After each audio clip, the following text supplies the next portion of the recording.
హెచ్ఎండిఏపై CM Revanth Reddy సమీక్ష నిర్వహిస్తున్నారు. ఓవైపు హెచ్ఎండిఏ ఆఫీసులో విజిలెన్స్ సోదాలు చేస్తుంటే మరోవైపు సచివాలయంలో అధికారులతో సీఎం సమీక్షిస్తున్నారు. అవినీతి అధికారులపై చర్యలు తీవ్రంగా ఉంటాయని ఇప్పటికే సీఎం హెచ్చరించిన నేపథ్యంలో రివ్యూకు ప్రాధాన్యత ఏర్పడింది. రైట్గా హెచ్ఎండిఏపై సీఎం రేవంత్ రెడ్డి సమీక్ష నిర్వహిస్తున్నారు. మరింత సమాచారం మా డిప్యూటీ బ్యూరో చీఫ్ సాదిక్ అందిస్తారు.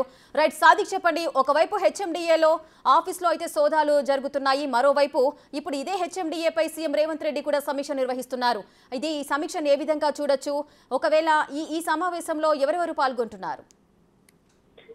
రేఖ, హెచ్ఎండిఏ పైన ముఖ్యమంత్రి రేవంత్ రెడ్డి సచివాలయంలో సమీక్ష సమావేశం నిర్వహిస్తున్నారు. హెచ్ఎండిఏకు సంబంధించినటువంటి అంశాల్లో ఇప్పటి వరకు జరుగుతున్న పరిణామాలన్నిటిపైన కూడా ఆయన పూర్తి స్థాయిలో నివేదిక కోరినట్టుగా తెలుస్తుంది. అంతేకాకుండా హెచ్ఎండిఏ ద్వారా ఆదాయ మార్గాల అన్వేషణలో కూడా ముఖ్యమంత్రి రేవంత్ రెడ్డి ఉన్నారు. గతంలో ఉన్నటువంటి అంశాలన్నింటినీ కూడా పనులు తీసుకోవాలని కూడా చెప్పడం జరిగింది. అదే కాకుండా హెచ్ఎండిఏలో అవినీతి రహిత పరిపాలన అందించే విధంగా హెచ్ఎండిఏను పూర్తి స్థాయిలో ప్రక్షాళన చేసేందుకు కూడా ప్రణాళికలు సిద్ధం చేస్తున్నారు. దీంతో పాటుగా మూసీ రివర్ మేనేజ్మెంట్ బోర్డు సంబంధించిన అంశాలు, మూసీ రివర్ ని మళ్ళీ పునరుద్ధరణ చేసే అంశంపైన ఇప్పటికే యుద్ధ ప్రాతిపదికన చర్యలు తీసుకుంటున్నారు. లండన్ పర్యటన చేసిన తర్వాత థేమ్స్ నది తరహాలో ఈ మూసీ రివర్ ని కూడా ఆ రకమైన డెవలప్మెంట్ చేయాలి. ఆ పరిసర ప్రాంతాలన్నీ కూడా ఎకనామిక్ జోన్ చేసే లక్ష్యంగా రేవంత్ రెడ్డి సర్కార్ అయితే ఫోకస్ పెట్టిన ధర్మిలో ఈ అంశంపైన కూడా చర్చకు వచ్చే అవకాశం అవుతుంది. దీంతో పాటుగా పాక్షికంగా జిహెచ్ఎంసీలో కూడా ప్రక్షాళన చేసేందుకు కూడా సిద్ధమవుతున్నారు. ఎందుకంటే నగర పరిపాలన సంబంధించిన అంశాలతో పాటుగా ఆ మిగతా సంబంధించిన వాటిలో కొంత గ్యాప్ ఉంది. ప్రజలకు సరైనటువంటి పరిపాలన అందించడంలో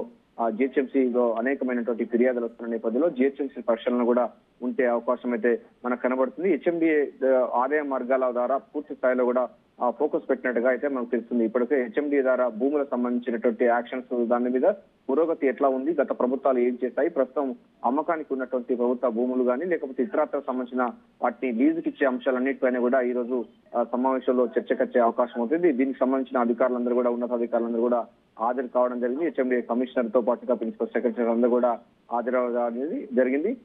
దానకిషోర్ తో పాటుగా జిహెచ్ఎంసీ అధికారులతో పాటుగా మిగతా రివర్ మేనేజ్మెంట్ బోర్డు సంబంధించినటువంటి అధికారులు కూడా ఈ సమీక్ష సమావేశంలో పాల్గొన్నారు.